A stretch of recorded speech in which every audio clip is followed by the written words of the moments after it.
제4회 중단원 3 학습을 시작하겠습니다. 본차시 학습을 하기 전 지난 시간 공부한 내용을 복습해 보겠습니다. 지난 시간 우리는 국회에서 하는 일에 대해 알아보았습니다.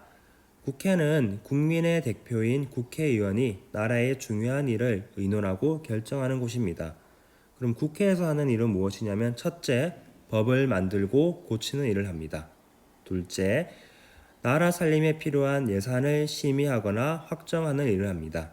마지막 셋째, 정부가 법에 따라 일을 잘하고 있는지 확인하려고 국정감사를 합니다. 자, 그럼 오늘은 저번 시간 공부한 내용에 이어서 오늘 공부할 배움 주제는 바로 정부에서 하는 일을 알아보기입니다. 정부는 어떤 곳일까요, 여러분들? 정부 말은 많이 들어보았죠? 지금 여기 그림에 나와 있는 것이 지금 현재 정부에 있는 사람들이 일을 하고 있는 모습들입니다. 어떤 사람들이 보이나요? 첫째, 대통령, 국무총리, 그리고 나머지는 보면 법무부, 외교부, 국토교통부, 기획재정부 등 어떤 부라고 적힌 팻말이 있고 거기에 있는 사람들이 서로 이야기를 나누고 있습니다. 현재 이것은 어린이 보호구역 내 교통안전시설 설치 의무와 법안이 통과되자 대통령은 국무총리와 각 부의 장관을 모아 국무회의를 열었다고 했습니다.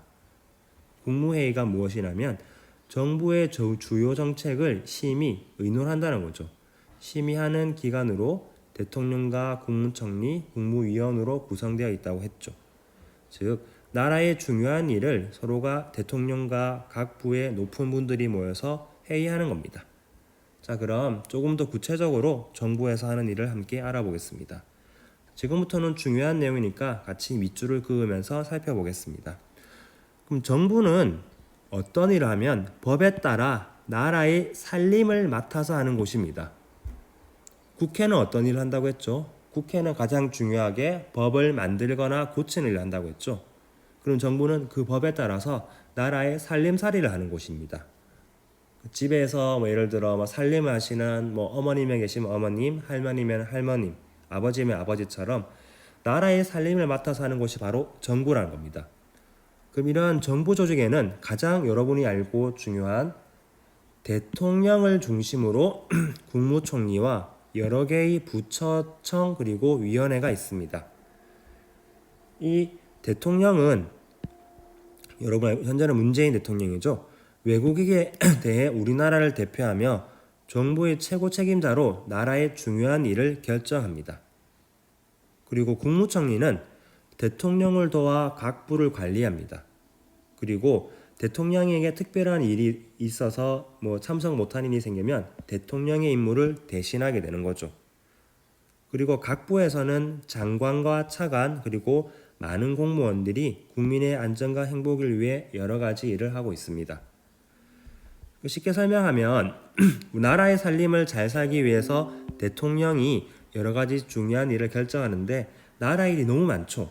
교육과 관련된 일은 여기 있는 교육부, 통일과 관련된 일은 통일부, 외교와 관련된 일은 외교부 등 다양한 부서가 있고 그 부서에는 장관과 차관들이 있고 그 밑에 여러 가지 공무원들이 모여서 우리나라의 중요한 살림살이를 하는 겁니다. 예를 들어 나라를 살리는 일은 나라를 지키는 일은 국방부에서, 그리고 국토교통부 도로, 길과 관련된 것은 국토교통부에서, 그리고 농산품, 그리고 축산품 같은 경우는 농림축산식품부에서 이런 여러 가지 일을 한다는 것입니다. 그래서 한마디로 여러분이 쉽게 정부가 하는 일은 나라의 살림을 사는 곳이구나 라고 여러분이 이해를 하면 되겠습니다. 그래서 여기 보면 각 부서에 따라서 교육부는 국민의 교육에 관한 일을 하고 국방부는 나라를 지키고 식품의약품안전처는 식품과 의약품의 안전을 책임지는 곳이죠. 그리고 소방청은 국민의 생명과 재산을 보호하겠죠. 그럼 여러분이 해야 될 자기주도 학습활동 그 첫 번째는 정부에서 하는 일을 조금 더 자세히 알아보기입니다. 여러분들 각각의 지금 내용을 보면 정부에서 하고 있는 일들입니다. 그럼 여러분들은 이 일들은 정부의 어떤 부에서 하는지를 여러분이 보기에서 골라서 한번 넣어보도록 하세요. 그리고 두 번째 여러분이 해야 될 자기주도 학습 활동은 키노트를 활용하여서 정보 부서를 상징하는 마크를 제작하기입니다. 첫 번째 방법은 활동마부터 나와 있죠. 교과서 59쪽의 정보 조직도에서 하나의 부서를 선택합니다. 아까 봤던 이 많은 부서 중에서 내가 봤을 때 가장 관심이 가고 가장 눈에 띄는 부서를 하나 선택하도록 하세요. 부서를 다 선택했으면 선택한 부서에서 하는 일을 여러분이 조사를 합니다. 그리고 그 부서가 사람들에게 주는 이로움을 생각해서 정리해 보도록 합니다. 마지막 세 번째는 정보 부서를 상징할 수 있는 마크를 구성해 그리는 겁니다. 예를 들어서 정보 부서는 해양수산부를 선택했습니다. 그럼 해양수산부가 하는 일을 조사해 봤더니 바다를 개발하고 보존하는 일, 해양 환경을 보존하는 일 등이 있겠죠. 그럼 이런 해양수산부에서 사람들에게 주는 이로움은 좋은 점을 얘기하죠. 아름다운 바다를 유지할 수 있게 해준다. 사람들이 바다를 이용하여 소득을 얻게 해준다 등이 있겠죠. 그리고 마지막 상징 마크는 해양수산부 하면 사람들에게 보여지는 어떤 상징 마크를 내가 상상하여서 창의적으로 그려보는 겁니다. 해서 여러분들이 이 부분을 키노트를 활용하여서 여러분이 정부 부서 상징 마크를 여러분이 이 양식으로 해서 직접 제작해 보도록 하겠습니다.